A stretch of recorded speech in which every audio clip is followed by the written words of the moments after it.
Bueno, en este momento, para darle continuidad ya a las presentaciones anteriores, finiquitar el tema de dibujo topográfico, es lo que les voy a presentar.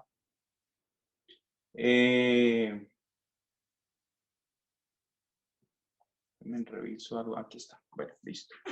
Esto ya lo habíamos hablado el día de ayer, algunos casos que se han observado que presentan algunas falencias en su diligenciamiento.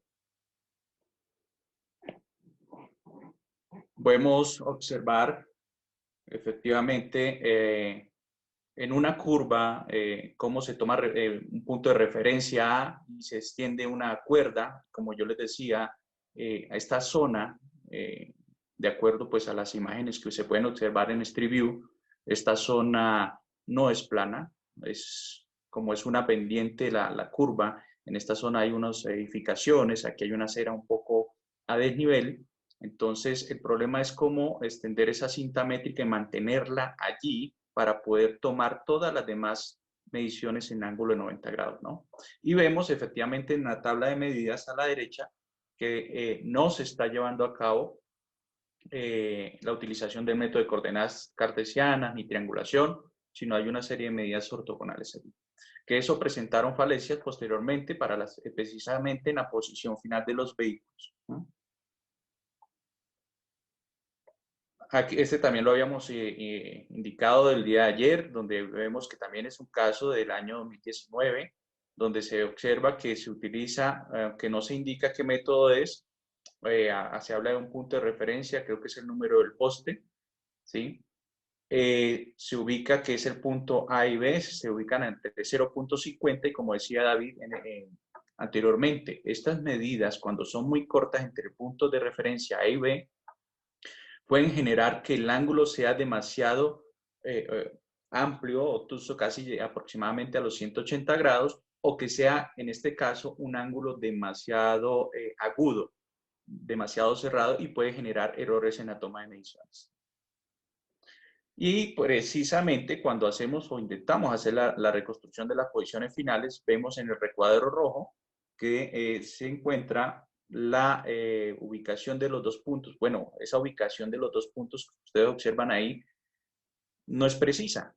Simplemente, ¿por qué? Porque en la intersección no sé en qué posición con respecto a la intersección se ubica ese poste, ¿a qué distancia se encuentra este poste con respecto a la intersección? No lo sé, lo puede dibujar en ese punto, pero también al hacer la reconstrucción puede ubicarlo más a la izquierda, más a la derecha, más sobre la curva, y todo eso me cambiaría la posición final de los elementos materia de prueba.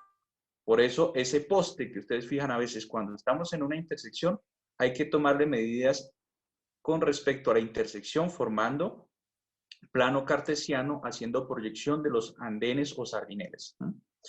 En este caso, ven ustedes que la toma de medidas solamente se pudo ubicar dos puntos que hacían referencia al lateral izquierdo de uno de los automóviles, pero si ustedes observan, la distancia entre esos dos puntos es superior o dobla a la longitud de un automóvil, que es aproximadamente 4 metros. Entonces, ahí están los errores de los dibujos topográficos y no se puede hacer una reconstrucción si solo tenemos un informe policial de accidentes de tránsito con el croquis, con estos errores, y no hay imágenes. Si no hay nada de eso, y eso pasa mucho en casos de lesiones personales, ¿sí? Solamente ahí está el IPAT, el informe policial de accidente de tránsito, no hay absolutamente nada más, tenemos solo una planimetría con errores, por lo tanto no se puede hacer una reconstrucción. Tenemos el siguiente caso, que en el recuadro rojo ustedes observan que hay precisamente un dibujo hecho a escala 1:200. Para algunos, los que no saben un poco de planimetría, la escala 1:200 significa que en el dibujo 1 centímetro de esta hoja, ¿sí?, equivale a 200 centímetros del terreno. Entonces, si ustedes pueden ver, una de las referencias, por ejemplo, en esta hoja milimetrada, que este es el bosquejo para los amigos de otros países, este es el bosquejo topográfico del formato que se utiliza en accidentes de tránsito en Colombia. Ven ustedes que hay una medida de 3.03 metros, prácticamente cada dos cuadros, sería como la referencia en este caso, ¿no? pero si ustedes observaran esta medida de 14 metros, no daría a escala 1:200 o cada 2 cuadros, no daría esa distancia. Segundo, importante, aquí estamos indicando cuáles son las medidas que tomó el agente de tránsito, ¿sí? Punto 1 y punto número 2. El punto número 1 en el vehículo, ustedes lo observan, es el vértice anterior derecho. Eso es un camión para el caso de que solicitaron un al respecto. Y el punto número 2 es el vértice posterior derecho. Pero, ¿qué puntos de referencia utilizó y qué método utilizó? En el bosquejo no hay ninguno. No se dice si es triangulación o si es coordenadas, ¿sí? Y si nos ponemos a pensar, ¿qué pasaría si fuera coordenadas cartesianas? ¿Dónde está el punto de referencia dibujado en el dibujo topográfico, en el bosquejo topográfico? No está ubicado. Si son puntos para triangulación A y B, ¿dónde están ubicados? ¿Qué pasaría si fuera el semáforo? ¿Qué pasaría si fuera el vértice de la isleta? Si nos ponemos a mirar estas medidas, ninguna de esas coincide para que sean ni coordenadas cartesianas ni triangulación. Este es un caso que no se puede hacer una reconstrucción con esas medidas. Tenemos otro caso que se presenta, como les decía, en vías terciarias, donde vemos la posición final de un automóvil, posiciones finales de las dos víctimas, posición final de la motocicleta, y el señor inspector, en este caso, inspector de policía, para fijar esos elementos en materia de prueba, tomó como punto de referencia los postes que ustedes ven allá, al fondo. ¿Qué dibujo se realizó?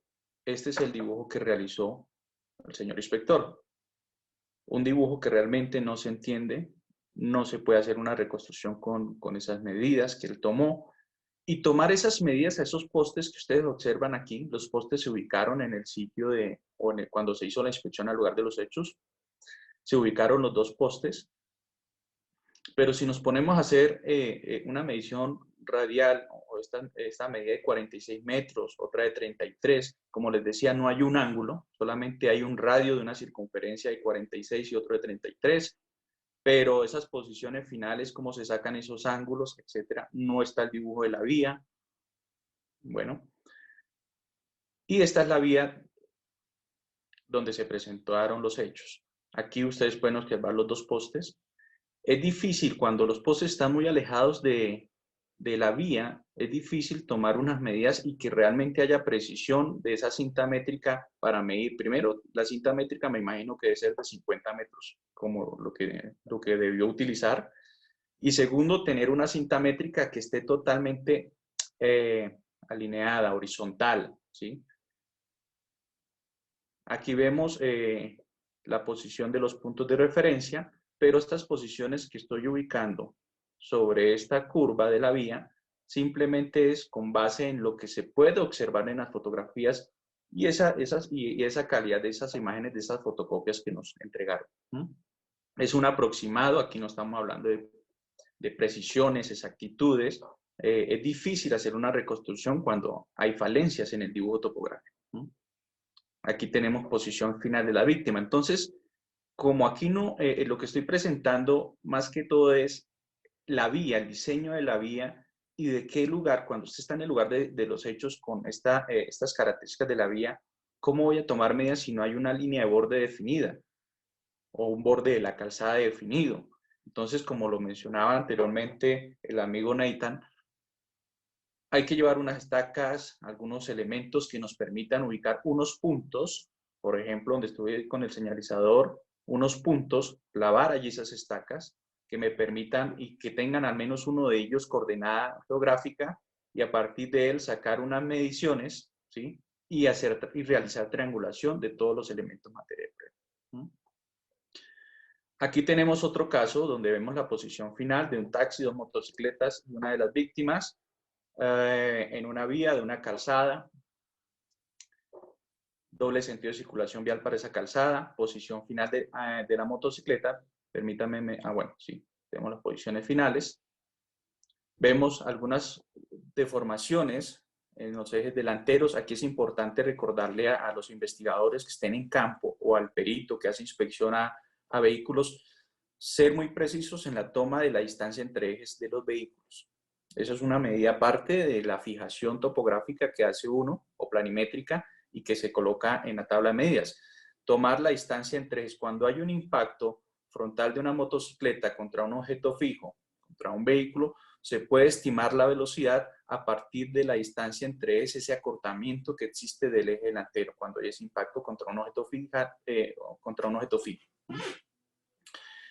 Y aquí vemos que el vehículo, el automóvil, además de las deformaciones que puede tener en la parte frontal, donde hay incluso hay ruptura de su parachoques con desalojo total del tercio delantero izquierdo. Vemos que la llanta delantera en el recuadro, esa llanta delantera tiene un impacto, ¿sí? No es solamente aquel que está diligenciando el IPAD describir esos daños, sino que como usted está en el lugar de los hechos, debe pensar contra qué punto se generó ese impacto e ir a fijar ese punto. Ese es otro punto de impacto a pesar del punto de impacto o área de impacto que ustedes localicen en el lugar de los hechos entre vehículos, ¿sí? Entonces, en un accidente se pueden presentar varios puntos de impacto, hay que hallarlos y fijarlos planimétricamente. En este caso, ese punto donde impacta ese vehículo, hay que ir a fijarlo también. Aquí vemos la huella de frenado. Esa huella de frenado que ustedes observan allí, la fijación que hacen fotográficamente, y vemos una desviación de la huella de frenado.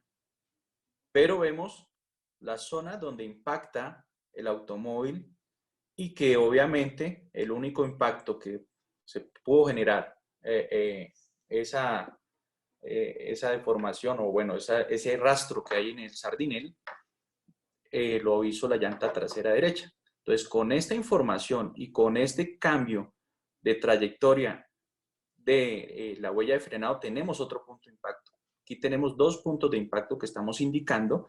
Ya con eso ustedes se pueden hacer una idea de cuál es el carril por el cual viajaba el automóvil, de acuerdo a esos dos puntos de impacto, cómo fue el giro que hizo el automóvil y determinar pues la hipótesis de quién invade el carril, ¿no? Pero bueno, hay más cosas que hay que observar dentro de ese manejo lugar de los hechos.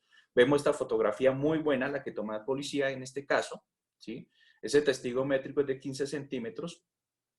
Estamos hablando prácticamente que si yo escalara esa imagen, esa huella, el ancho sería aproximadamente de 15 centímetros, que tiene unas características, 1, 2, 3, 4 surcos, y esas características, tanto el ancho como ese número de surcos, voy a compararlo con la llanta, ya sea delantera derecha, delantera izquierda, entre otros, para poder definir que efectivamente esa huella de frenado fue marcada por ese vehículo con una de sus llantas, especificar qué llanta. Aquí vemos otro tipo de huellas, ¿sí? Las huellas de arrastre marcadas por la llanta, que igual esa llanta está bloqueada en ese punto, ¿sí? Está bloqueando la llanta. Hay una serie de rastros o fragmentos que se esparcen posterior al impacto, que se proyectan. Y aquí vemos el dibujo. Con respecto al dibujo, ustedes pueden observar la fijación de los diferentes elementos de materia de prueba. Empecemos por la huella de frenado. Aquí la están dibujando en curva, pero en ningún momento la huella es curva. Es una recta, ¿sí? Y que hay una parte donde hay un cambio de su trayectoria, casi al final de la huella, donde está el punto de impacto, si lo llamamos como punto de impacto 1, y el punto de impacto 2 sería donde hay ese cambio de la trayectoria. Tendríamos que hacer la fijación de esa huella no de 2 puntos, sino de 3. Uno al inicio de la huella, otro en el momento del cambio de la trayectoria y otra fijación al final de la huella. Aquí vemos la otra huella que se ha fijado. El punto número 1 y punto número 2, importante que lo tengan en cuenta. Ahora vamos a revisar dónde quedan esos puntos. Con un punto de referencia, y según este punto de referencia y según aquí lo que nos indica en el dibujo se ve muy, muy bacano, ¿no? Pero vemos las mediciones que está realizando. ¿Son coordenadas cartesianas realmente? Cuando me está diciendo que esta medida en X y Y es del punto de referencia al eje delantero derecho de la evidencia 1, luego que el punto número 2, estas dos medidas, es del eje delantero de la evidencia 1 a el eje trasero de la evidencia número 1 y así sucesivamente. ¿Sí?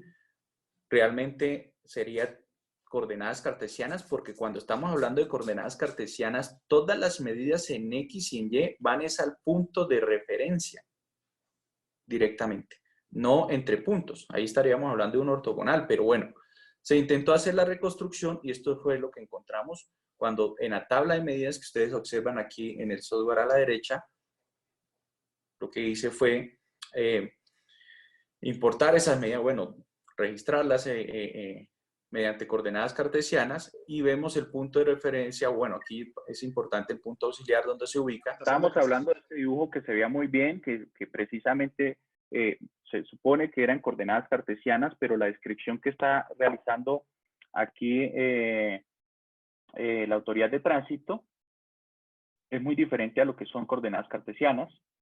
Sin embargo, al trasladar la información, ¿sí?, a la tabla de medidas del software, que también, claro, uno lo puede hacer manualmente, hacer un dibujo a escala, pero vemos que a partir del punto de origen, el punto número 1, que se supone que es el vértice anterior derecho del automóvil, permítame reviso.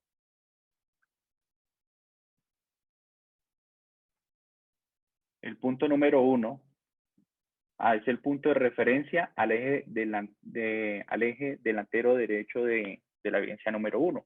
Vemos dónde quedó precisamente en la parte fuera de la vía, mejor dicho.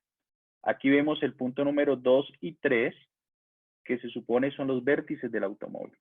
Entonces, todos esos elementos, toda esa fijación quedó mal registrada o documentada por la autoridad de tránsito. Ahora veamos un caso muy bueno. Las imágenes, bueno, son aportadas por las personas que llegan al lugar de los hechos, hacen su fotografía. Vemos la posición final que estoy ilustrando en este momento. Vemos la motocicleta 1, esta es la motocicleta número 2, la víctima que conducía la motocicleta número 2 y la motocicleta número 1 en volcamiento lateral derecho. Vemos la posición final. Digamos que cuando uno observa ciertas posiciones finales en las imágenes, estamos mirando qué puntos de referencia hay cercanos, ¿sí?, como este poste, estas líneas o esas bandas reductoras de velocidad, ¿sí? Posición final de la víctima que conducía la moto que vimos anteriormente, y aquí tenemos a la izquierda una motocicleta BMW en volcamiento lateral derecho. Este es el dibujo topográfico que realiza la autoridad de tránsito.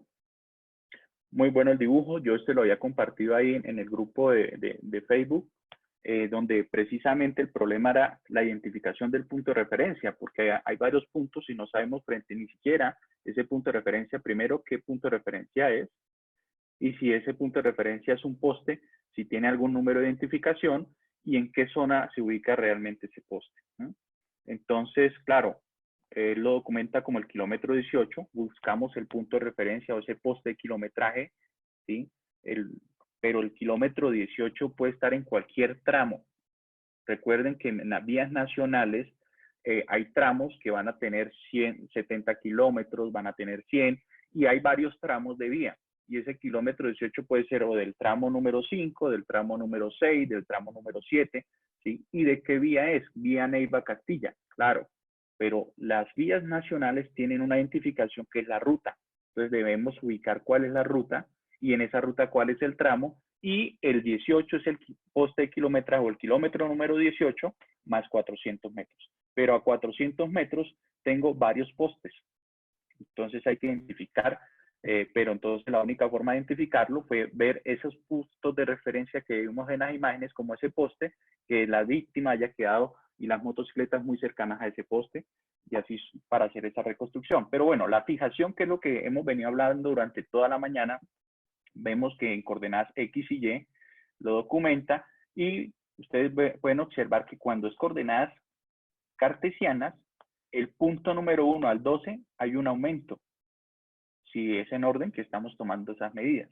Nunca va a haber números intercalados menores, mayores, depende del orden en cómo usted esté tomando las medidas, ¿no?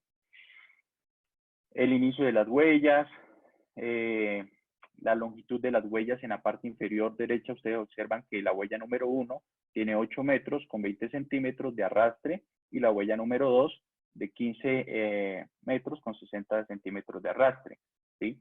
aunque en este punto, si ustedes ven en el dibujo, no define cuál es la huella 1 y cuál es la número 2, ¿no? Entonces, el bosquejo topográfico debe incluir no solamente la numeración del vehículo 1 y el vehículo 2, sino de todos los elementos de materia de prueba, la identificación donde está. Lo único que faltaría allí, ¿no? Pero con esas medidas, al hacerlo nosotros, al realizar el dibujo topográfico, ubicamos el punto de referencia, lo proyectamos como hace la autoridad de tránsito. Ustedes en cuenta, miren la importancia que el punto de referencia él proyecta a 19,40 metros a un punto auxiliar. Ese punto auxiliar es el punto de origen del plano cartesiano, ¿sí? Ese punto de origen ustedes lo pueden mover a cualquier lugar. Lo importante es que esté debidamente fijado a un punto de referencia fijo y que sea identificado. En este caso, ese punto auxiliar, que lo vemos aquí, es el punto de plano cartesiano. Y vienen las medidas en coordenadas cartesianas que ustedes ven, los puntos coinciden con las posiciones finales que se observaron precisamente en las imágenes, y las huellas, claro, hay dos formas de identificar si la longitud de la huella fue muy bien medida o no. Que una parte importante es, por ejemplo, el punto número 2 y el punto número 5. Vamos a mirarlo en el bosquejo. El punto número 2 es el inicio de la huella de arrastre del vehículo número 2. Y el punto número 5 es termina huella de arrastre del vehículo número 2. Con esos dos puntos, aplicando Pitágoras, podemos determinar la distancia o la longitud de esa huella. Y la comparamos con la medición que hace el policía, que es de 15,60 metros. Aquí tenemos entonces ya la recreación pues, del lugar de los hechos. Luego se hace la reconstrucción analítica.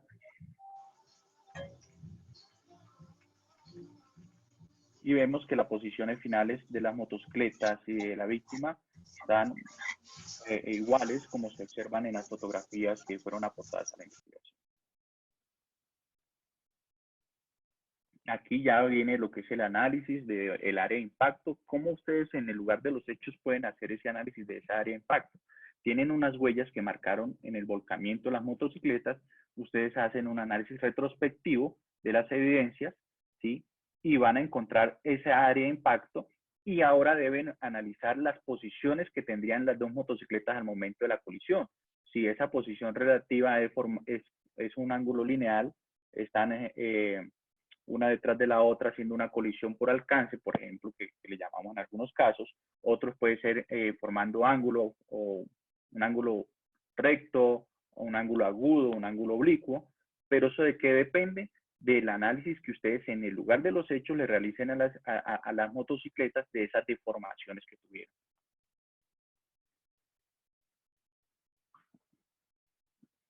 Un nuevo caso que tenemos aquí, posición final de un camión. Tenemos varios elementos de materia de prueba en esa imagen que ustedes pueden observar. Parte de una camioneta, parte del vehículo.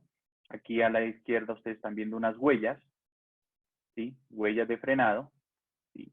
Aquí vemos unas huellas, digamos, de fluidos que han sido proyectados en una dirección. Miren la dirección de la proyección de esos líquidos, ¿sí? Eso mismo sucede cuando hay impacto con un peatón, con un ciclista, con un motociclista, cuando tienen una herida y esa herida proyecta la sangre sobre la superficie de la vía. La sangre cuando cae va a tener una proyección, y esa proyección, cuando ustedes fijen, que alguien me preguntó ayer que era importante la fotografía, importante las manchas de sangre también. Deben fijar esas manchas de sangre con fotografía, una buena imagen que me permita analizar el elipse de la mancha de sangre, y ese elipse y esa proyección me van a indicar la dirección del impacto y el punto de impacto, su altura, ¿no? Pero bueno, eso es un tema un poco más, digamos que se debe tratar más adelante. Aquí vemos ahora el mismo elemento. Estamos observando parte del techo de la camioneta, pero miren, aquí tenemos a la derecha esa huella de frenado que se proyecta hacia el vehículo. Continuando en el mismo sentido en el que viajaba la camioneta, fuera de la vía, o bueno, sobre la berma, van a encontrar unas huellas de derrape,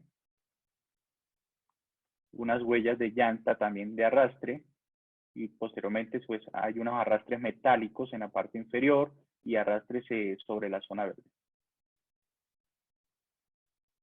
La posición final del vehículo, donde ustedes pueden observar toda la deformación que tuvo. Cuando ustedes vayan a analizar la deformación, importante la dirección de la fuerza que se aplicó para generar esa deformación, como se indica, por ejemplo, con la flecha roja. Mire donde queda la llanta delantera izquierda del vehículo, que la llanta, ese desplazamiento para llegar hasta ese punto, con ese impacto que fue en su parte frontal tercio izquierdo, ¿sí? Podemos analizar la llanta posteriormente para observar con qué parte esa llanta fue impactada con el otro vehículo. ¿Sí? Si hay algún rastro de la llanta, algún rastro en el neumático que nos permita decir, vea, este rastro es con parte del vehículo número 2 y podemos formar unas posiciones relativas. Bueno, no solamente la llanta, hay otras estructuras como el techo de la camioneta, la parte del parachoques delantero, el tercio izquierdo, tuvo que tener alguna marca. Pasa mucho que de pronto recolectamos los macroelementos materia de prueba, los llevan a los parqueaderos y olvidan el resto de elementos en la vía, pero no los analizan, porque el capó, parte del capó que no está, parte del parachoques, deben tener algunas transferencias, ya sea de pintura o algunos análisis de deformaciones que se pueden realizar. Este es el dibujo que realiza la autoridad de tránsito en el lugar para ese mismo caso, donde está haciendo medidas ortogonales, muy organizado, muy bueno el dibujo, y con colores está diferenciando los tipos de huellas. Pero cuando usted le entrega fotocopia esto a la fiscalía, porque el original, bueno, lo va a tener el juzgado, y a las partes le entrega fotocopia, no se puede diferenciar cuáles son las huellas de arrastre y las huellas de trayectoria y las huellas de derrame, ¿sí? Solamente en el original. Por eso hay que identificar cada elemento materia de prueba con un número, con una letra, etc. ¿no? La fijación se hace muy bien. Solamente con ver este bosquejo, ustedes observan esas huellas de arrastre metálico, pero realmente vimos fue una huella de frenado, ¿no? Lo mismo a la izquierda, el inicio de la huella de frenado y aquí otras huellas que llaman de trayectoria, pero si están bloqueadas las llantas, en la zona verde lo que se hacen son unos surcos. Cuando se hacen esos surcos es porque la llanta está totalmente bloqueada, no es una huella de trayectoria. La huella de trayectoria es una huella de paso donde realmente la llanta está girando. ¿no? Pero con esta imagen, ustedes hacen un análisis retrospectivo en el lugar de los hechos, lo hacen, pero aquí con el croquis usted lo pueden analizar simplemente ese análisis retrospectivo del vehículo hacia atrás, lo llevan hacia atrás y lo ubicarían en el momento en que ese vehículo marca esas huellas.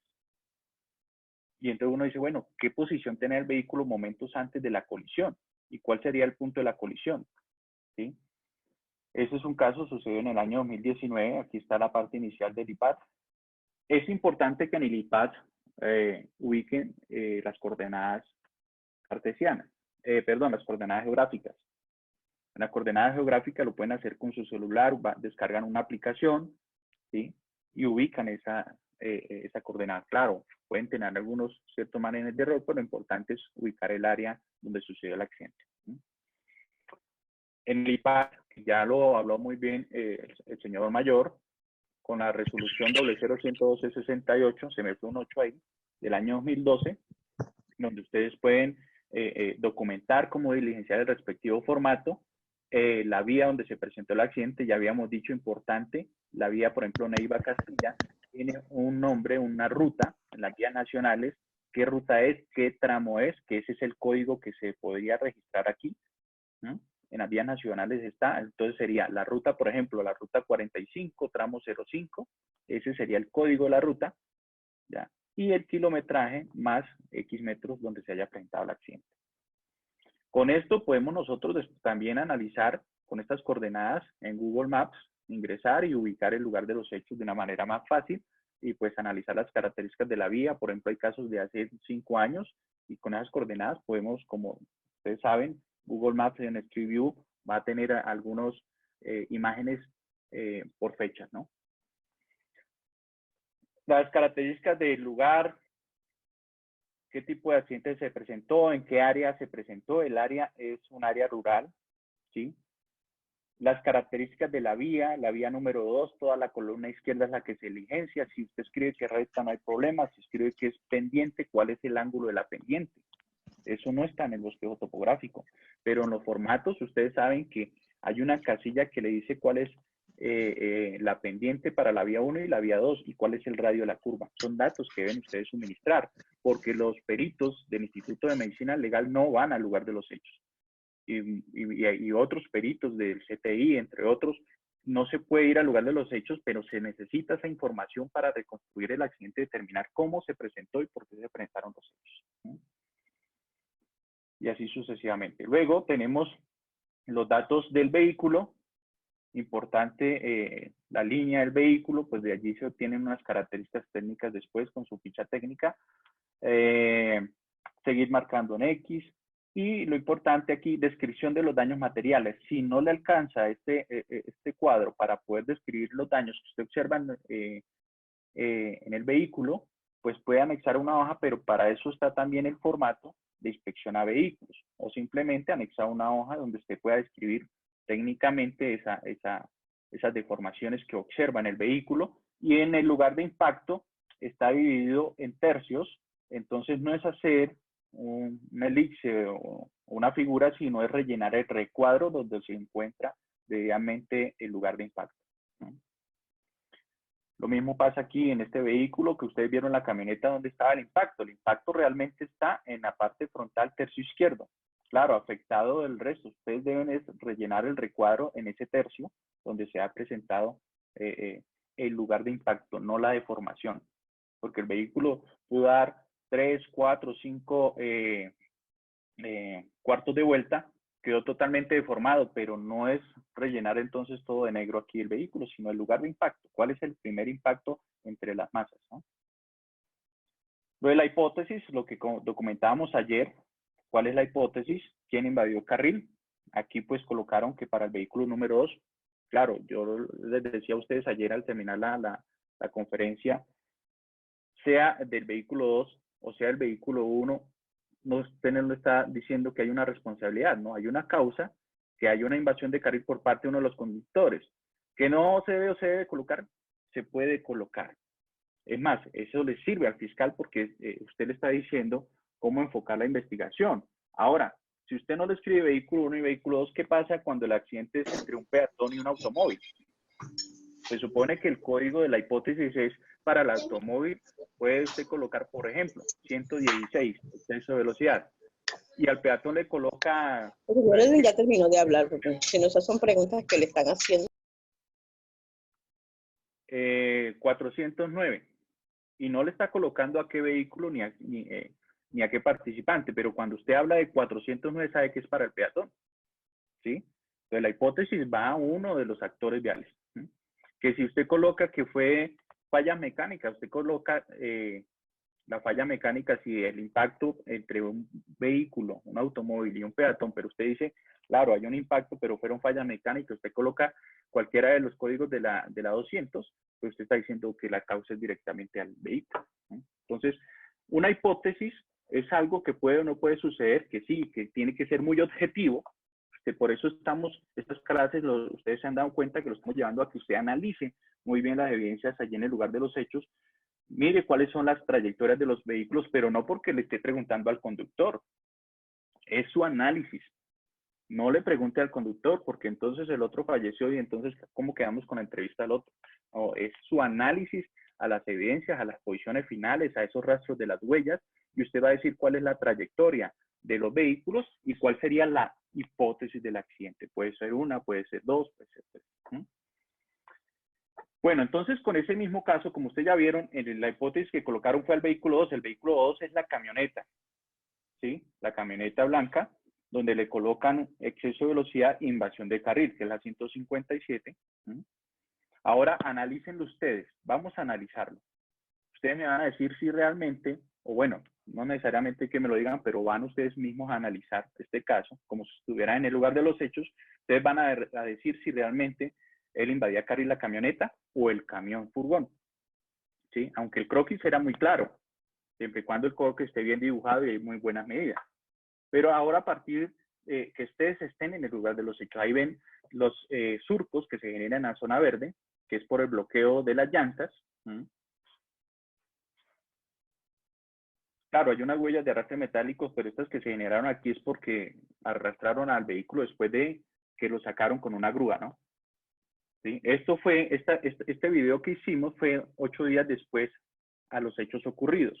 Ven ustedes esas huellas en este punto, ven otros líquidos que se proyectan y aquí van a observar en la berma las huellas que se marcan como derrape.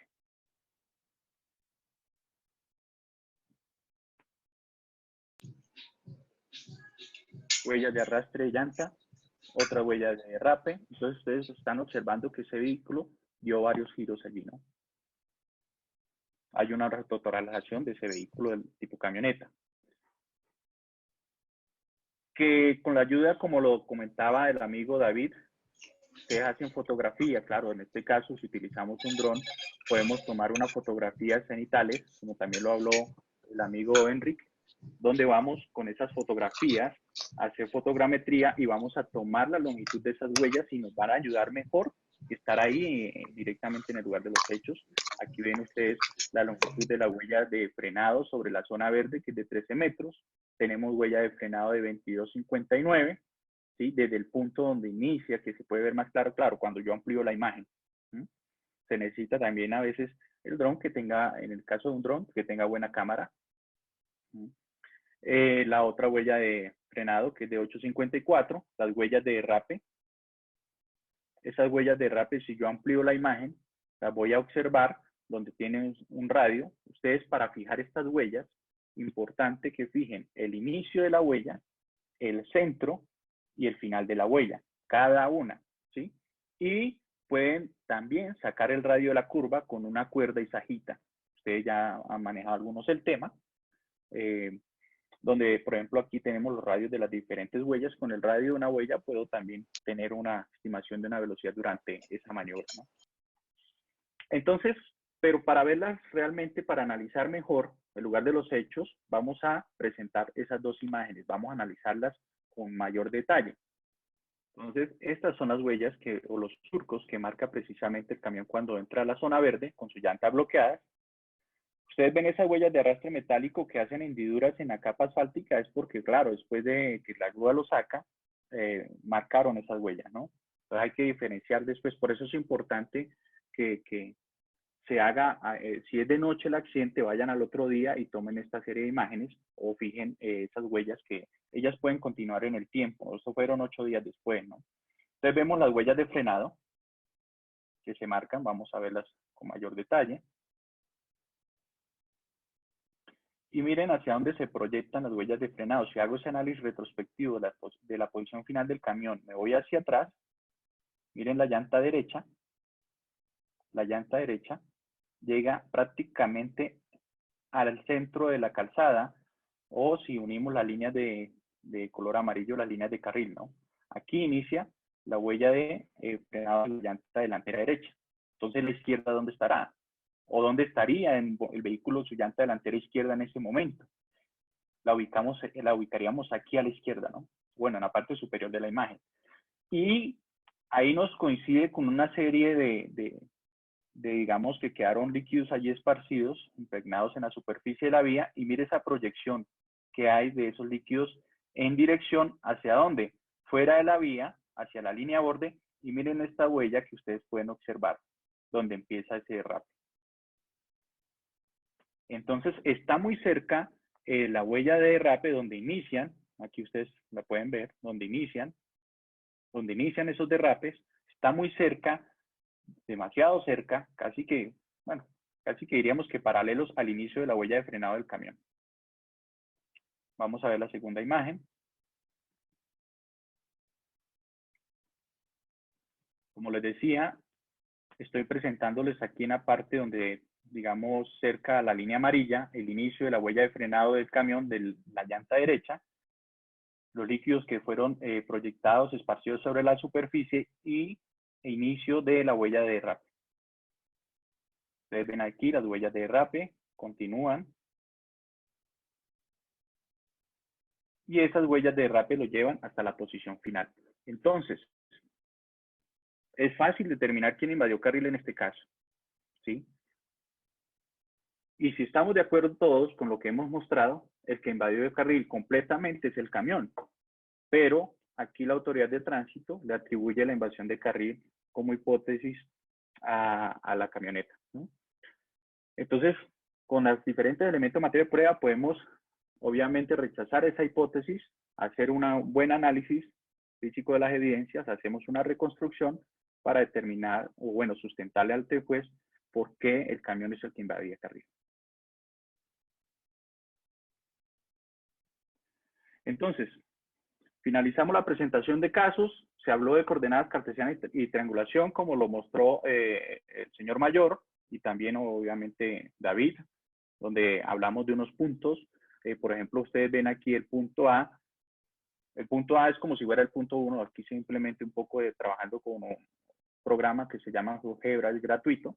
Entonces vemos que en coordenadas cartesianas puedo tomar unas medidas con respecto al punto de origen, que es el plano cartesiano, ¿sí? Y el punto B también lo fijo al punto de origen, ¿sí? Con unas coordenadas. Por ejemplo, el punto B está en una coordenada. Si lo vemos en la recta real, vamos en X y el punto B está a 7 metros.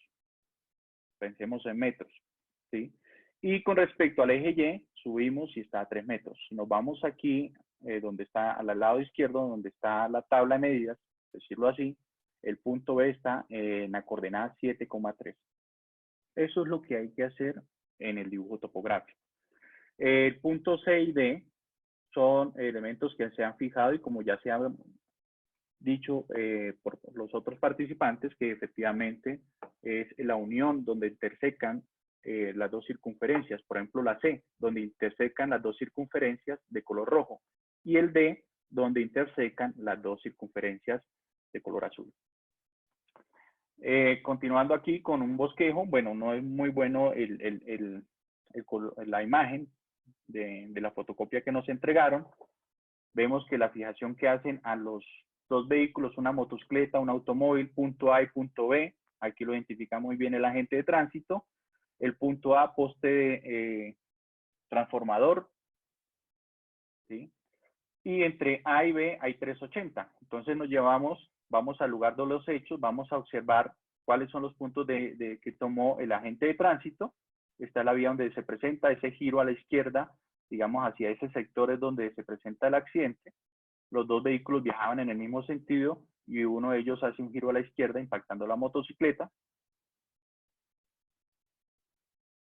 A la izquierda ven los dos puntos de referencia, el punto A y B que toma el agente de tránsito.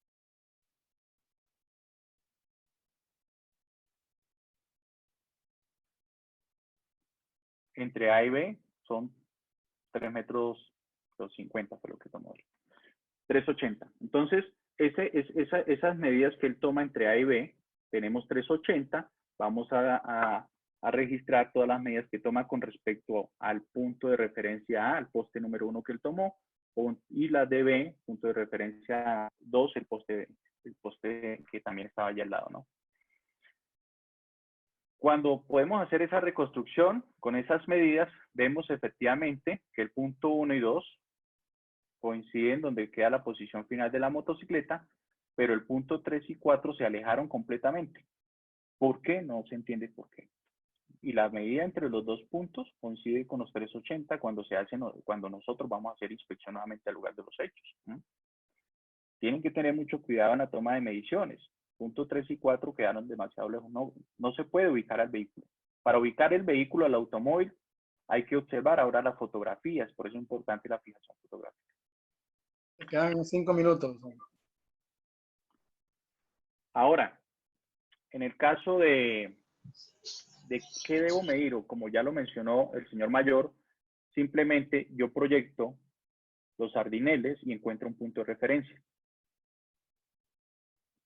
En la otra esquina también puedo proyectar los sardineles, encuentro punto de referencia y medir los anchos de las aceras. Medimos anchos de calzadas. Medimos el ancho de carril. Podemos proyectar también los otros puntos de referencia. Cualquiera de esas 4 esquinas usted puede tener ubicado su punto de referencia.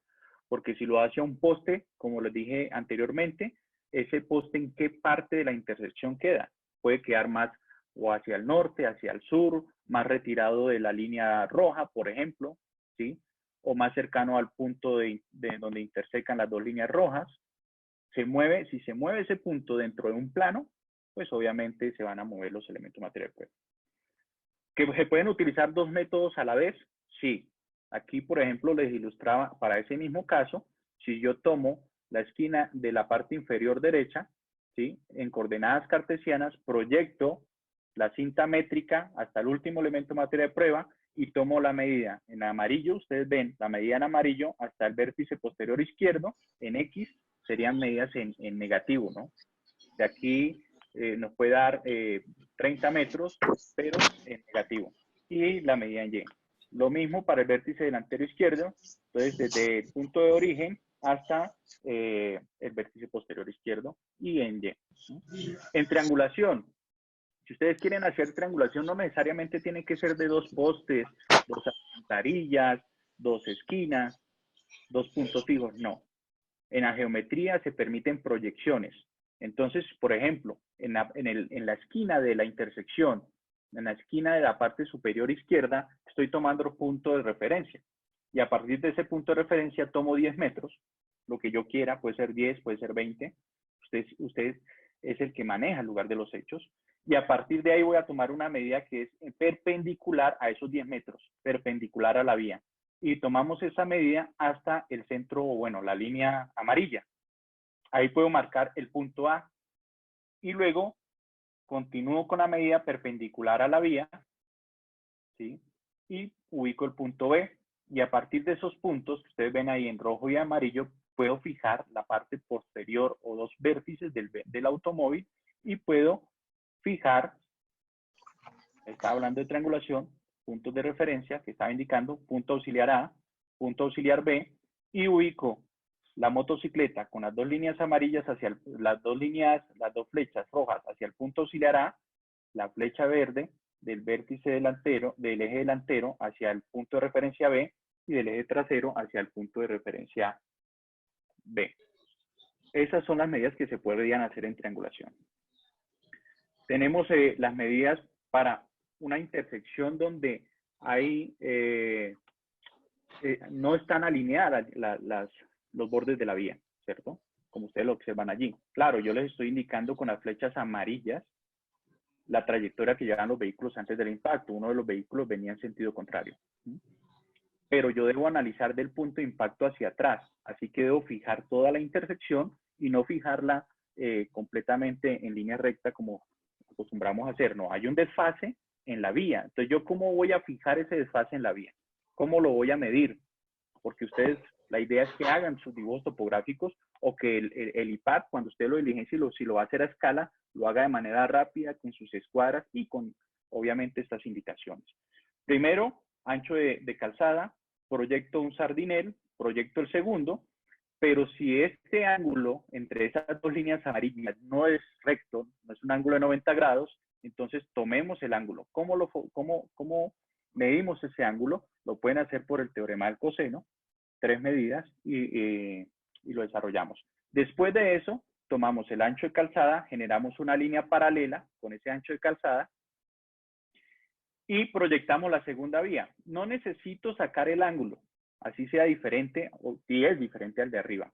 No necesito sacar el ángulo, solamente proyecto toda la línea amarilla hacia el borde de la vía de la acera superior y mido esa pequeña distancia entre esos 2 puntos. Con eso ya estoy hallando ese ángulo sin necesidad de calcularlo, obviamente. Luego, tomo perpendicularmente el ancho de la calzada, proyecto el sardinel y proyecto el segundo sardinel.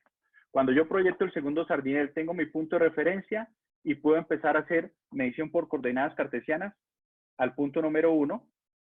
Este sería mi punto de referencia, pero también punto de origen. Si ustedes toman el ancho de las aceras, queda ese punto de referencia, se ha fijado a los linderos de la edificación. Voy a fijar el punto número 1, pero recuerden que esa fijación es perpendicular a la línea base, que es la línea amarilla. Es perpendicular a la línea base. Y tomamos la medida del punto de inicio de la huella hacia el punto de origen. El vértice del vehículo posterior derecho hacia el punto de origen formando ángulo de 90 grados y lo vamos registrando en nuestra tabla. Luego tenemos el vértice anterior derecho al punto de origen, tomamos esa medida, la registramos en nuestra tabla. Luego tenemos donde quedó la víctima. El motociclista quedó a 44.5 metros del inicio de la huella. Esa posición final donde quedó la mancha de sangre la fijamos también a la línea de borde, al borde, perdón, del sardinel, la proyección que se hace y al punto de origen. La motocicleta lo puedo hacer ahí mismo, pero también quería indicarles que si quieren pueden hacer triangulación, una medida cualquiera. Por ejemplo, yo aquí tomé como referencia esa línea amarilla donde indican el paradero de un vehículo del SITP. Y yo puedo tomar el inicio como punto A y fijo el eje posterior de la motocicleta al punto A y al punto B. Ahí tengo triangulación, ahí estoy formando los tres lados de un triángulo. Y luego el eje delantero al punto A y al punto B. Ahora en una curva, permítanme, en la curva, ustedes, bueno, tampoco es muy buena la calidad de la fotocopia. Ustedes indico en el recuadro rojo el punto número 3 y 4. ¿Qué pasa con ese punto número 3 y 4? ¿Sí? La fijación que se hace a dos puntos. Miren los dos puntos de referencia. En la parte superior derecha tengo un punto de referencia y en la parte superior izquierda tengo el segundo punto de referencia. Tenemos A y B a una distancia de 50.30 metros. Es una distancia muy grande, muy amplia, ¿sí? Entonces, eso les puede generar errores. Vamos a mirar por qué. El punto número 3 y 4, que les indicaba aquí de la tabla de medidas, el punto número 3 está a 20 metros con respecto a A y a 17 metros como respecto a B. Si ustedes ven el punto A con respecto a B, hay una distancia de 50.30 metros. Si yo ubico ese punto 3, ¿sí? Vemos que hay una circunferencia. Los 20 metros es el radio de una circunferencia de color rojo. Y ahí dibujamos los 20 metros. Y con respecto a B hay 17 metros. Y ustedes ven que nunca se van a encontrar esas dos circunferencias, no van a intersecar. En cambio, el punto 4 sí. El punto 4 tiene un radio de 17.80 desde el punto A y se hace la circunferencia. Y el punto B, con respecto a B, 41.10 y al hacer la circunferencia se intersecan en un punto que es el C. Entonces, de esa manera, aquí vemos el caso. La posición final del vehículo, posición final del automóvil, sobre el centro de la vía, prácticamente. Posición final de la víctima, ustedes lo ven, pues, está sobre prácticamente la línea de borde, por decirlo así, paralelo a la vía. Importante esa deformación que ustedes ven ahí, ténganlo en cuenta, obviamente en sus casos, hay una dirección de la fuerza aplicada para generar esa deformación. Aquí vemos las características de la vía. Vamos a mirar los dos puntos de referencia donde se tomaron. En este caso, a la izquierda, ustedes ven el punto de referencia.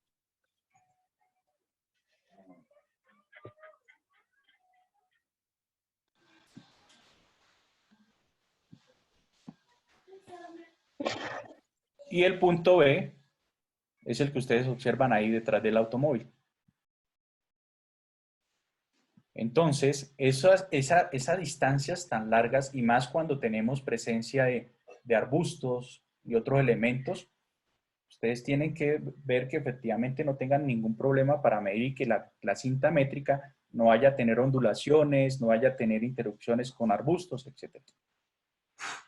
Entonces, cuando se pasan esas medidas, estos son los puntos. Según el croquis, la posición final de la víctima quedó fue en diagonal, el punto 3 no se puede ubicar, el punto 4 es el vértice posterior, aquí los 21 metros de una huella que se fijó por parte de la policía, pero si hay errores en las posiciones finales de dos puntos, no podemos confiar en esas medidas, ¿no? ¿Cómo se debe realizar? Ya con esta presentación, que es prácticamente la última de triangulación, y terminamos la videoconferencia. ¿Cómo se puede realizar? Ustedes pueden sacar un punto de referencia, cualquier poste o lindero de una casa, la esquina de una casa, y proyectan a dónde. Como estamos en una curva, proyectan una medida, por ejemplo, 6,74 es la medida más corta que hay entre el poste y la curva. ¿Cómo se hace la medida más corta? Usted pendula la cinta métrica hacia los lados, ¿sí? Y seleccione la distancia más corta que pase la cinta métrica sobre la línea, en este caso la línea borde blanca. A partir de allí, usted puede sacar una cuerda, ¿sí? Cualquiera, ubicar, marcar cualquiera de esos puntos. Por ejemplo, esas medidas de 13, 36 y 14 es porque yo marqué el punto B y el punto C donde yo quise. Y después de marcarlos con tiza, con las herramientas que tengan, ustedes pueden medir entre A y B una cuerda, ¿sí? Y entre A y B van a marcar donde ustedes quieran un punto C. Les queda de esta manera. El punto A, yo vengo a la vía, marco el punto B donde yo quiera y tomo esa medida. Sobre la curva, marco el punto B. Sobre la curva voy a marcar el punto C y el punto C lo voy a fijar a punto A y B. Con el punto C y B, ustedes pueden medir los elementos de materia de prueba que tengan allí, cercanos a esos dos puntos. Y entre el punto B, puede sacar otro cuarto punto donde ustedes quieran marcar y medir la distancia entre B y D. Y con B y D pueden fijar otros elementos de materia de prueba que ustedes tengan allí. Entonces, entre C voy a fijar el punto número 3, que es el vértice posterior derecho del vehículo, y luego al punto B. Tomo esas medidas. Ahí estamos haciendo un triángulo. Luego, el punto número 4, que es el vértice posterior izquierdo, lo fijo al punto B y luego al punto C. Ya hicimos triangulación y fijamos ese automóvil. Ahora fijaríamos el semirremolque o la víctima, o simplemente utilizamos otros puntos. La unidad tractora. ¿Cómo fijo la unidad tractora del tractocamión? Entonces, saqué un tercer punto. ¿Sí? Tomé una medida de 10 metros, marqué el punto E, y ese punto E voy a medir el vértice anterior derecho de la unidad tractora y luego el vértice posterior derecho de la cabina de la unidad tractora. Luego del punto D, fijo el vértice anterior derecho de la unidad tractora y luego el vértice posterior derecho de la cabina. Luego voy a fijar el vértice anterior derecho del semirremolque al punto E y al punto D. Son 3 puntos que estoy fijando allí. De esa manera quedarían los 3 puntos. Y ahora el automóvil lo puedo fijar de otra manera, no solamente de C y B como lo hice anteriormente, pero por ejemplo voy a tomar B y D, perdón. Fijo el vértice posterior derecho del automóvil, puedo fijar lo que queda del vértice anterior derecho del automóvil al punto B y D. Y la huella de arrastre metálico, bueno, la que encontré después de varios meses que fui a hacer esa inspección al lugar de los hechos. Voy a fijar el inicio de la huella hacia B y D, y luego voy a fijar, cuando quite el elemento de materia de prueba, la huella de arrastre metálico va a quedar allí, no hay problema. Cuando retire esos elementos, puede fijar el final de la huella, que sería el punto número 7 a B y D. Y esa sería mi intervención con lo que tiene que ver con el dibujo topográfico, la fijación en el lugar de los hechos. Bueno, y ahora sí, preguntas, los aburrí, los dormí, ¿dónde andan?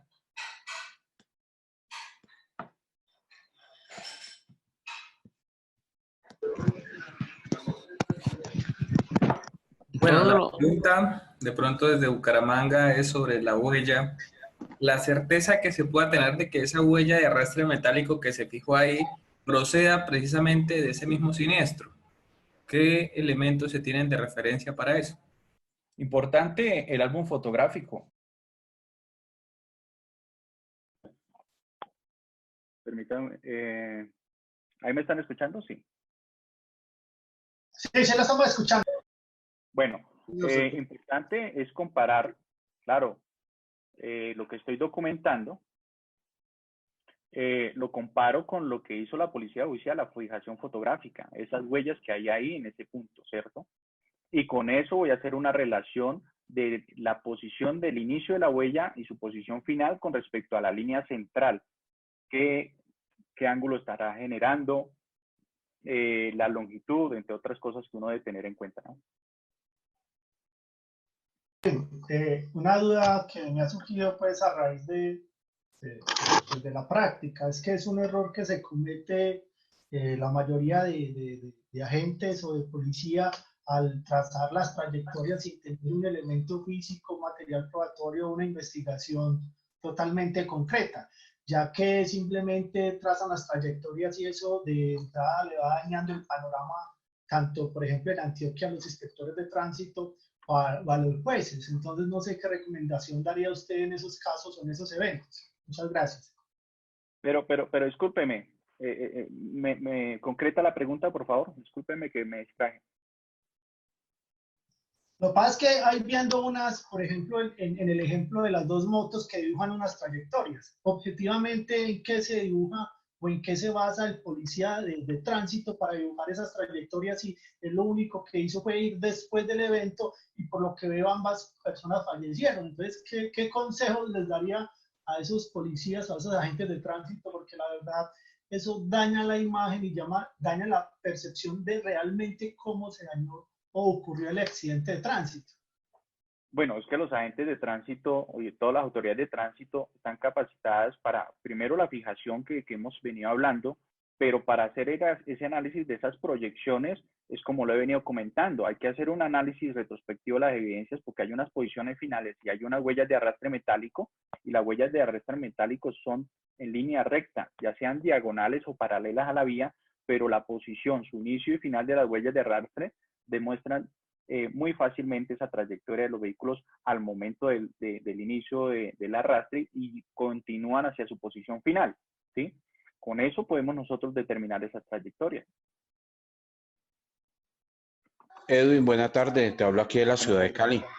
En referencia de lo que estábamos viendo con diferentes ejemplos que nos presentaba de los IPA, pues uno se queda muy cuestionado que la autoridad, desafortunadamente, muchos puede que conozcan o conozcan a medida los procedimientos y que en últimas el perjudicado siempre es el afectado.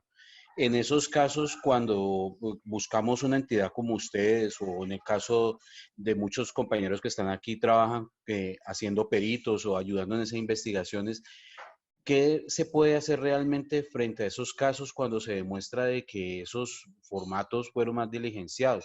¿Cuál sería el proceso legal allí de frente a esa denuncia o qué se hace, Edwin?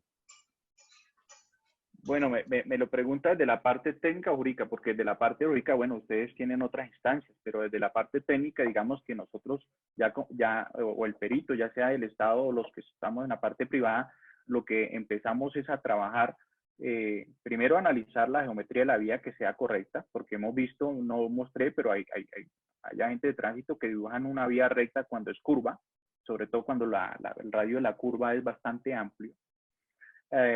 Lo que hacemos es primero inspeccionar el lugar de los hechos, hacer levantamiento del lugar de los hechos, ubicar esos puntos de referencia y, como hemos venido hablando, esas medidas que tomó, reconstruirlas para mirar las posiciones finales. ¿Qué es importante? Que haya fotografías también, porque así comparamos que cuando tenemos solo planimetría y hay errores, no hay nada que hacer. O sea, la reconstrucción va a quedar con varias falencias. Pero si tenemos apoyo de fotografías de las posiciones finales, podemos nosotros ajustar esas posiciones finales con puntos de referencia que podamos observar en esas imágenes, y con esos puntos de referencia que observemos en las imágenes, cuando vamos a hacer la inspección, fijamos nosotros esos puntos, ¿sí? Y así es que vamos poco a poco haciendo una reconstrucción. Luego viene el análisis físico, posiciones relativas, proyecciones, dirección de la fuerza de impacto a partir de una inspección que haga muy bien al vehículo, o que tengamos fotografías de las deformaciones para nosotros mismos realizar ese análisis de esas deformaciones y la dirección de las fuerzas aplicadas, ¿no?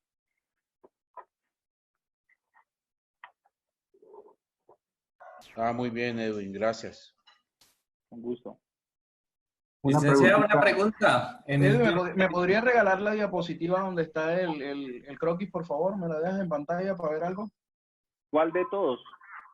De ese último caso, del tractocamión con el vehículo. Sí.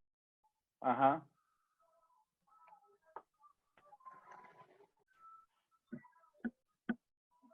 ¿Le es familiar?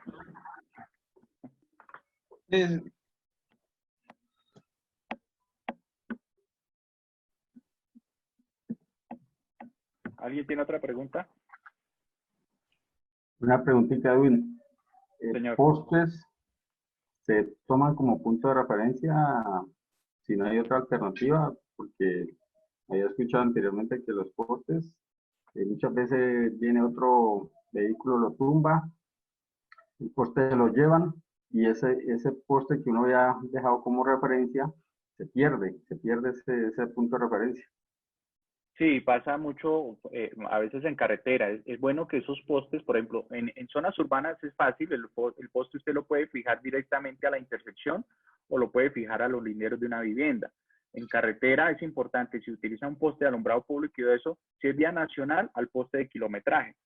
Eso no tiene problema. Importante, como lo decía el amigo Nathan, también que ustedes se apoyen de coordenadas que puedan hacer la georreferenciación de la ubicación de ese punto de referencia, ¿sí? Pero también, por ejemplo, el caso que yo mostraba que fue en Arauca precisamente, toca ubicar unos puntos auxiliares donde usted va a fijar todos los elementos y una vez los haya fijado esos puntos auxiliares, usted tiene que recorrer y ubicar un punto que usted pueda decir es el más fijo, el que no va a ser movido del lugar de los hechos, que pueda hacerlo de una buena manera. Esos postes que están muy lejos, pero mira la manera de que efectivamente usted puede hacer una buena fijación hacia esos postes, ¿no? Yo diría que siempre tratar de ubicar un punto que sea conocido, identificable, ¿no? Con la huella de frenado, recuerdo que el otro día, si no es por el video, un video del accidente, prácticamente me dejó sorprendido porque en el video, la trayectoria que yo había colocado, basándome en una huella que encontré, estaba lejos, pues, a la trayectoria donde realmente pasó la moto. Y gracias al video, pues, llegará el momento donde tocará hacer la aclaración, porque en el sitio la huella daba justo donde se estrella la moto. Y en el video se ve que la moto pasa por otro lado. Sí, es importante definir que sí, esas huellas hacen parte de ese accidente, ¿no? Porque puede ser de otros vehículos, ¿sí? Entonces hay que definir que efectivamente sea ese accidente y hay que analizar muy bien que haya sido el área de impacto, ¿no? Hay que hacer un análisis físico de las posiciones finales y cómo serían esas trayectorias que obtendrían si el impacto hubiera sido en esa área donde usted dice que fue la huella o si hubiese sido en otra área. O sea, hay que hacer hay varios análisis sobre los puntos de impacto, ¿no? Licenciado, una pregunta. En el caso del tractocamión y el vehículo rojo, ¿se pudo identificar cuál había sido el punto de impacto y cómo se estableció? Sí, mano. Sí. Claro, Díaz. Recuerde que pues decirle cómo se realiza todo lo que es el análisis de un área de impacto para este caso, hay que tener en cuenta el radio de la curva, la trayectoria de los vehículos, las deformaciones en los vehículos, como les mencioné, hay que tener en cuenta esa deformación de ese automóvil que sufrió. No fue una sola deformación de un impacto frontal excéntrico. Hay muchas cosas más que se ven allí. Y a partir de eso, hacemos ese análisis físico de cómo interactuaron y como es un vehículo articulado, dónde pudieron haber interactuado, que coincida cinemáticamente con las posiciones finales. ¿Sí? Una pregunta, ¿cuánto tiempo aproximadamente duran las huellas de frenado sobre el asfalto? Depende del lugar, depende del paso, el tránsito vehicular, lluvias, entre otros, las características de la superficie. O sea, no se puede estimar exactamente. Hay un caso que yo encontré huellas de frenado a los 2 meses, ¿sí? Y como le decía anteriormente a quien me hizo la pregunta, Díaz, que las huellas, ¿cómo puedo yo certificar que sean las huellas de ese accidente? Tienen que ser congruentes o semejantes a las que se observan en la fijación fotográfica que ha hecho la policía judicial.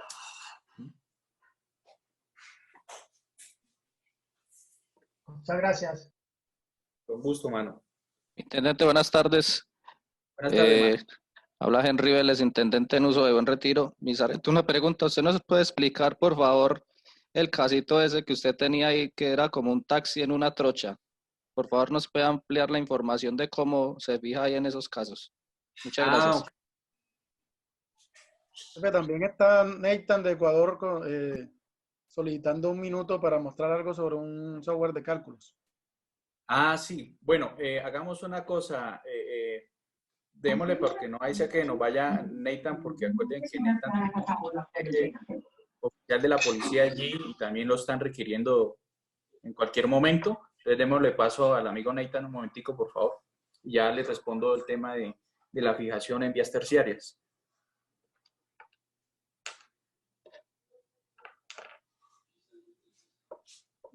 Nathan, siga. Sí, no sé si me puedes compartir la pantalla, Rafael, ¿me ayudas con eso? Rafael se apropió de la pantalla poniendo corazoncitos allá en PDF. Ya. Allí creo que está, ¿no? No, señor, yo no fui. Ahí dice que Henry Palacios fue el que lo compartió. Ya, ahí está activado, ¿no? Sí. Listo. Solamente para los participantes que se encuentran activos. Voy a mostrarle la aplicación. Si ven el entorno de la aplicación, me ayuda Rafael. Todavía no la está mostrando, ahí apenas se ve tu imagen. Oh, ya, listo. Aquí está, allí es, ¿no? Ahora sí, ahora sí. Listo. A los participantes solo darle a mención acerca de la aplicación con la cual estamos trabajando específicamente para América Latina. Yo creo que es una de las primeras aplicaciones para América Latina. No sé si me equivoco de repente. En todo caso, es una aplicación para trabajar en labores de campo, específicamente para los compañeros peritos, ya sean oficiales o de parte, en la cual pues estamos desarrollando y nos encontramos por ahora en modo beta o de prueba, una aplicación en la cual vamos a tener varias fórmulas. Va a haber dos modalidades, va a haber la modalidad gratuita y luego una con un valor mínimo, la cual es solo o únicamente para mantener la plataforma activa, ¿verdad? Se está mostrando en pantalla un ejemplo sobre el método bajo la fórmula de Serle. También tenemos varios menús y submenús, en este caso huellas de frenada, como acabamos de ver en las muestras que nos ha dado los diferentes ponentes. Cálculo solamente agregando cantidades y directamente nosotros mediante el botón calcular tenemos un resultado. Lo mismo en velocidad crítica en curva. Agregamos los valores en cuerda, en ordenada, coeficiente de fricción y automáticamente, pues, mediante el cálculo físico-matemático que realiza la aplicación, obtenemos el resultado, el radio de curvatura y el resultado de kilómetros por hora. Y este es un último ejemplo sobre el cálculo de momentum, en el cual agregamos las masas por las distancias de ambos vehículos. En este caso, un ángulo de giro, obtenemos el valor de la batalla del vehículo y agregamos coeficiente de fricción. Simplemente agregamos calcular y vamos a obtener el resultado automatizado. Una aplicación específicamente para peritos, muy versátil, muy intuitiva, que durante el modo de prueba creo que mediante CIF de repente podemos hacer una participación para que en el modo de prueba puedan tenerlo cada uno de los participantes de este webinar. Eso es todo. Agradecido. Me interesa para México, para la Policía de Tijuana, peritos, podría. Sí, básicamente es para todos los que somos peritos, inclusive va a haber un registro específico que sea solo para peritos, porque en la versión gratuita va a estar únicamente las fórmulas generales nada más. En la versión ya de peritos específicamente van a estar más amplio, varias fórmulas, alrededor de 50 fórmulas. En la versión, vuelvo y repito, gratuito, que quizás hasta profesionales del derecho la puedan tener, van a haber un máximo entre 8 y 10 fórmulas solamente generales, no específicas. Muchas gracias, Henry. Listo. Agradecido con Rafael por parte de CIF y con Edwin Remolina, maestro, agradecido por este evento, pues con el cual he sido partícipe. Muchísimas gracias, pues Dios me los bendiga a cada uno de los participantes. No, Esteban, muchas gracias.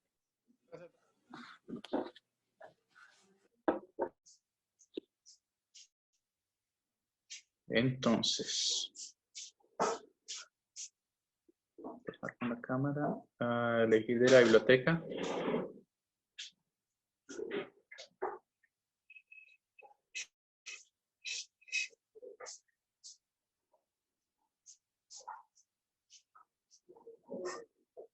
Hilo.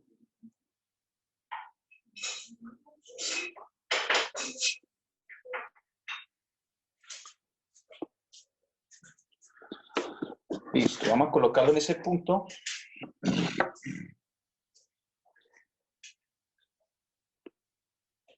Entonces, importante que tenga la forma de tener GPS o si se puede ayudar al menos con su celular. También,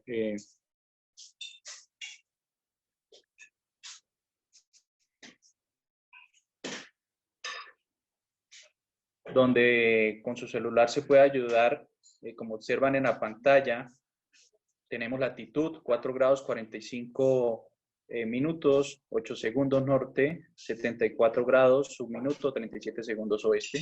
Eso para un punto de referencia en el lugar de los hechos o un punto auxiliar y luego ubica ese poste o ese punto fijo o recorriendo con su vehículo, depende de las distancias que tenga para que se ayude de alguna manera para llegar al punto donde sucedió el accidente y poder ubicarlo de manera referenciada, ¿no? Entonces, ese punto lo podrían ustedes marcar, por ejemplo, lo podríamos marcar con una estaca. Ustedes pueden introducir donde tengo ese punto de color negro que he dibujado, ¿sí? Lo pueden ubicar como punto de referencia, como lo hizo el amigo Nathan, coordenadas debidamente referenciadas, latitud y longitud, ¿sí? Entonces, con este punto ustedes van a sacar una cinta métrica para ubicar un segundo punto. Bueno, si quieren lo pueden ubicar donde ustedes deseen con otra estaca, ¿sí? Y ubicamos la cinta métrica sobre esos dos puntos y hacen una cuerda.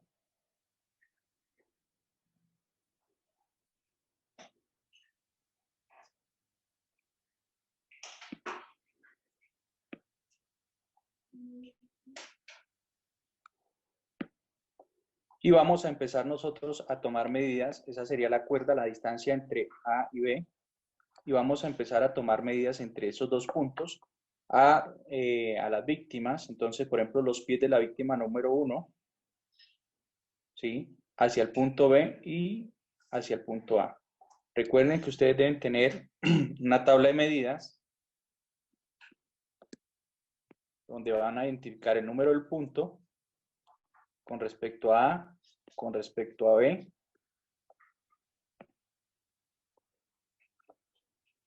la identificación del punto. Entonces, ese punto número 1, si a los pies de la víctima le digo que es el punto número 1, voy a ubicar, por ejemplo, este sería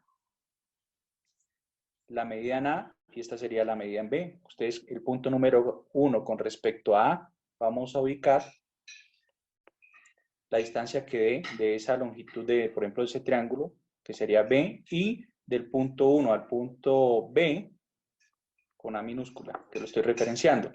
El vehículo, de igual manera, lo puede hacer, claro, falta la cabeza de la víctima número 2, la motocicleta hay que hacerlo de la misma manera. El vértice del vehículo, por ejemplo, no siempre tienen que ser los vértices anterior y posterior del lateral. Pueden ser dos vértices de solamente la parte posterior. Por ejemplo, este vértice posterior izquierdo al punto número A y luego al punto número B. Hay que tener cuidado con estas medidas o con esas medidas que lo decía el amigo David, que cuando tengo un ángulo obtuso, cuando está cercano a los 180 grados, me puede generar errores en la medición, ¿sí? Y tengo el punto número 2, al punto número A y al punto número B. De esa manera se harían esas medidas, pero para evitarnos esos errores, sencillamente vamos a ubicar un tercer punto. Ustedes van a medir. No, sí. Punto número C, ¿sí? Toman la medida entre quiere lo pueden fijar de una vez entre A y B. Fijen ese punto número C. ¿Sí? Siempre 2 puntos le van a generar a ustedes esa forma de medir un tercero C, un D, un E. Pueden entre puntos ustedes hacer triángulos, ¿no? Y a partir de ese punto, entonces vamos a medir el vértice posterior de... Oiga, no al niño.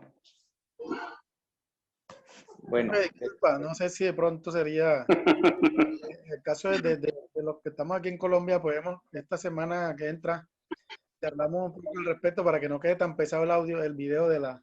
Sí, no, ya lo puede cancelar, ya termino acá. Es la cuarentena. El vértice y del vértice posterior izquierdo al punto C, luego del vértice posterior derecho al punto A y del vértice posterior derecho. De esa manera sería la fijación de los elementos, ubicando que ojalá usted pueda tener, si tiene un GPS con muy buena precisión, usted pueda identificar las coordenadas geográficas de esos 2 puntos y ubicar el punto fijo, ya sea con algún medio que usted pueda irse hasta un punto fijo identificado, que usted se ayude para llegar a esos 2 puntos de referencia, ¿no? Listo. Yo creería que sería eso. Discúlpame, Edwin. Buenas tardes. Entrar así de improviso. ¿Y ese punto C cómo se registraría en la tabla de medidas? En la tabla de medidas, claro. Respecto a A y B. Sí, pero está bien en la tabla de medidas. Yo lo entendí. Mire, ahí estamos hablando del punto 1, el punto 2. ¿Puedes enviar ahí a la persona que está ahí haciendo bulla, por favor? Eso, gracias. El punto número 2 va a tener una medida en A, luego una medida en B, y luego, como voy a sacar, por ejemplo, el punto número 3 es el vértice posterior izquierdo, voy a cambiar de color. El punto número 3, vértice posterior izquierdo, punto número 4, vértice posterior derecho, con respecto a A y C, ¿cómo lo voy a referenciar en la tabla? Entonces, en la tabla de medidas, ustedes van a trazar, eso no sirve. Ustedes van a trazar una línea y van a colocar este punto que en esta siguiente fila van a colocar A y van a colocar C. ¿Sí? Y ahora sí van a continuar con el punto número 3 y su medida respectiva con respecto a A, con respecto a C y luego el número 4. Con respecto a A y con respecto a C.